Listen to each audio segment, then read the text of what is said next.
Okey, Assalamualaikum semua.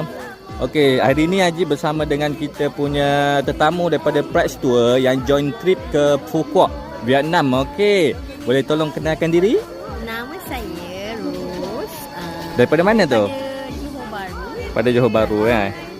Okey, Kak Ros, saya nak tanyalah sikit feedback kita daripada trip kita dekat Phu Quoc ni. Macam mana daripada segi kita punya hotel? Hotel is good.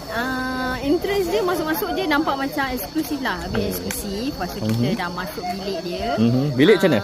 Bilik okey, selesa. Katil yang selesa. Luas tak? View yang selesa. Luas. Oh, okay, luas. okay. Ada space untuk nak solat semua ada. Alright. Lepas tu dia punya furniture dia semua baru lah, consider baru. Tak ada bau-bau hotel lama kan. Okay. Lepas tu apa lagi nak cakap? Bilik air very clean. Lepas tu apa dia punya peralatan dia semua okey. TV okey. Daripada segi kita punya pengangkutan pula selama kita kat Phu Quoc ni, macam mana bas-bas kita tu? Pengangkutan dia paling best lah sebab kita dapat bas yang ada lighting. Bas yang baru tu kan? Bas yang baru kita dapat bas yang baru lah.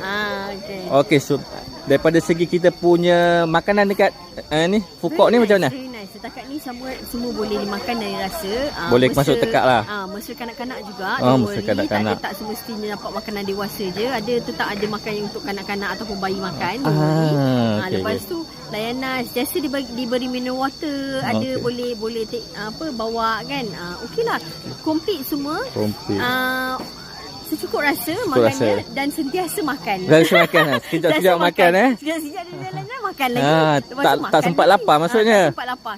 Sempat lapar. Alright. So daripada segi tempat kita punya lawatan-lawatan, tempat lawatan kita macam mana? Okey, tempat lawatan kita bagus. Cara tulis tulis agensi kita Pride Tour pilih kawasan tu daripada kawasan ke kawasan ikut ni lah, tak ada rasa macam tunggang terbalik dah jauh patah balik. Maknanya kita main di satu area tu je. Menarik lah. Kita tak membazirkan masa dan tempat juga sangat menarik, betul.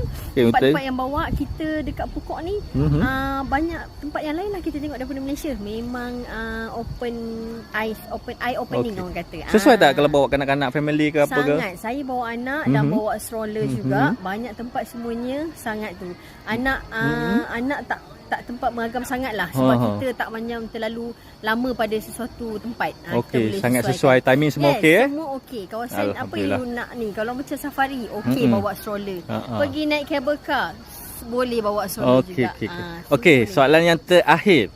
Daripada 5 bintang. Berapa bintang nak bagi kepada Pride Tour ni? Takkan 5. Kita bagilah 7.5. Oh, lebih lagi. 5.